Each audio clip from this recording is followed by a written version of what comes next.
Media మిత్రులందరికీ నమస్కారం.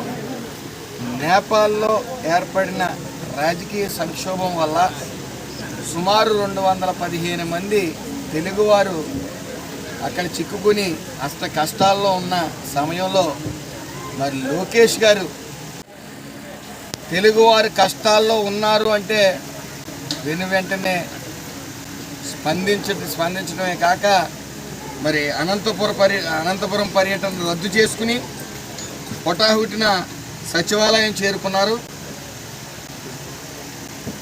Real time governance centre అలాగే బార్ రూముల్ని కమాండ్ కంట్రోల్గా రూమ్గా మార్చి సహాయక చర్యలు వేగవంతం చేయడమే కాకుండా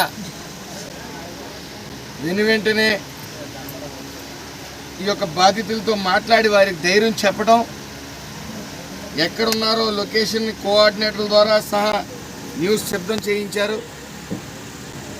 అలాగే జగన్మోహన్ రెడ్డి గారిని తీసుకుంటే ఆయన ఈ రోజు వరకు కూడా ఇంకా ఏదో బురద చల్లటమే, అదో వృక్షంలాగా తయారయ్యి ఆ కొమ్మలు విషయమే, ఏళ్ళు విషయమే, సర్వత్రా ఆ విషంతోనే ఉంటారు.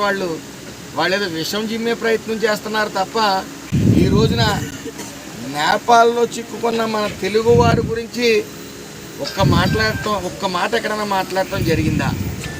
ఆయనకి అలాంటి పట్టం.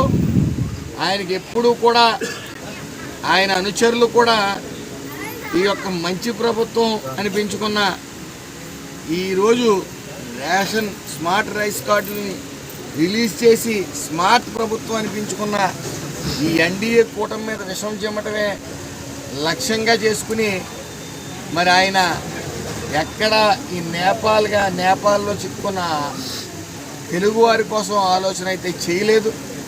మరి ఈ రోజున అనంతపురం పర్యటన రద్దు చేసుకుని వెంటనే 2 రోజుల నుంచి నిద్రాహారాలు మాని మరి వాళ్ళని ఐడెంటిఫై చేసి ఈ రోజున ఆంధ్ర రాష్ట్రానికి వారి స్వస్థలానికి తీసుకొచ్చిన లోకేష్ గారికి మరి అందరూ కూడా సంతోషం, ఆనందం వ్యక్తం చేస్తూ ఉన్నారు. నేను ఒకటే చెప్తా ఉన్నాను, నిజంగా మానవత్వం అనేది ఉన్నది అంటే జగన్మోహన్ రెడ్డి గారికి ఈ పాటికి ఈ 215 మంది గురించి ఒక ఆలోచన చేసి ఒక కనీసం ట్విట్టర్లో అన్నా సరే ఆయన బాధ వ్యక్తం చేస్తుంటే బాగుండేదన్న ఉద్దేశం.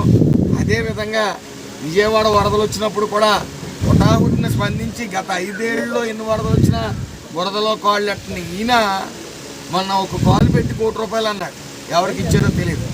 ఇలాంటి షోయింగ్ కోసం చేసే పనులన్నీ కూడా ప్రజలు గమనించారు కాబట్టి 11 సీట్లకు పరిమితం చేశారు. మరి ఈ ప్రభుత్వం మంచి ప్రభుత్వం. నిన్న మీటింగ్ సుపరిపాలనలో తొలడుగులో భాగంగా కూడా చంద్రబాబు నాయుడు గారు ఒకటే చెప్పారు, సీఎం అంటే చీఫ్ మినిస్టర్ కాదు, కామన్ మ్యాన్ అని చెప్పి నేను ఎప్పుడు ప్రజల మధ్య ఉంటులు కూడా ఎప్పుడు కామన్ మ్యాన్ లాగా ప్రజలకు అందుబాటులో ఉండండి అని తెలియజేసి మరి ఆయన ప్రజల యొక్క సంక్షేమం గురించి, ప్రజల యొక్క యోగక్షేమాల గురించి నిరంతరం ప్రజల్లోనే ఉండాలి, ప్రజల కష్టాలు తెలుసుకోండి అని చెప్పే గొప్ప వ్యక్తి. ఒక అవినీతి మచ్చ కానీ ఒక ఫ్యాక్షనిజం మచ్చ కానీ లేని వ్యక్తి రాజకీయ నాయకుడు ఎవరైనా ఉన్నారంటే నారా చంద్రబాబు నాయుడు గారు, అలాగే పవన్ కళ్యాణ్ గారు, లోకేష్ గారు అని తెలియజేస్తున్నారు.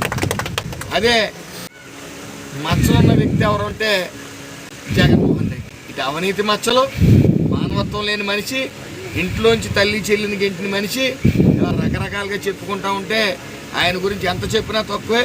ఏదేమన్నప్పటికీ మరొకసారి చెప్తా ఉన్నాం, మేము సగౌరవంగా చెప్తా ఉన్నాం, తెలుగువారు ఏ కష్టంలో ఉన్నా సరే లోకేష్ గారు ప్రత్యక్షం అవటం, అలాగే పవన్ కళ్యాణ్ గారు, చంద్రబాబు నాయుడు గారు కూడా ప్రత్యక్షం అవటం చూస్తూ ఉన్నాం. ఇది మంచి ప్రభుత్వం అని ప్రజల చేత అనిపించుకుంటున్న ప్రభుత్వం. ఈ మంచి ప్రభుత్వం అలాగే స్మార్ట్ రైస్ కార్డుల్ని రిలీజ్ చేసి ఇది స్మార్ట్ ప్రభుత్వం అనిపించుకోవడం కూడా గర్వకారణం. Thank you.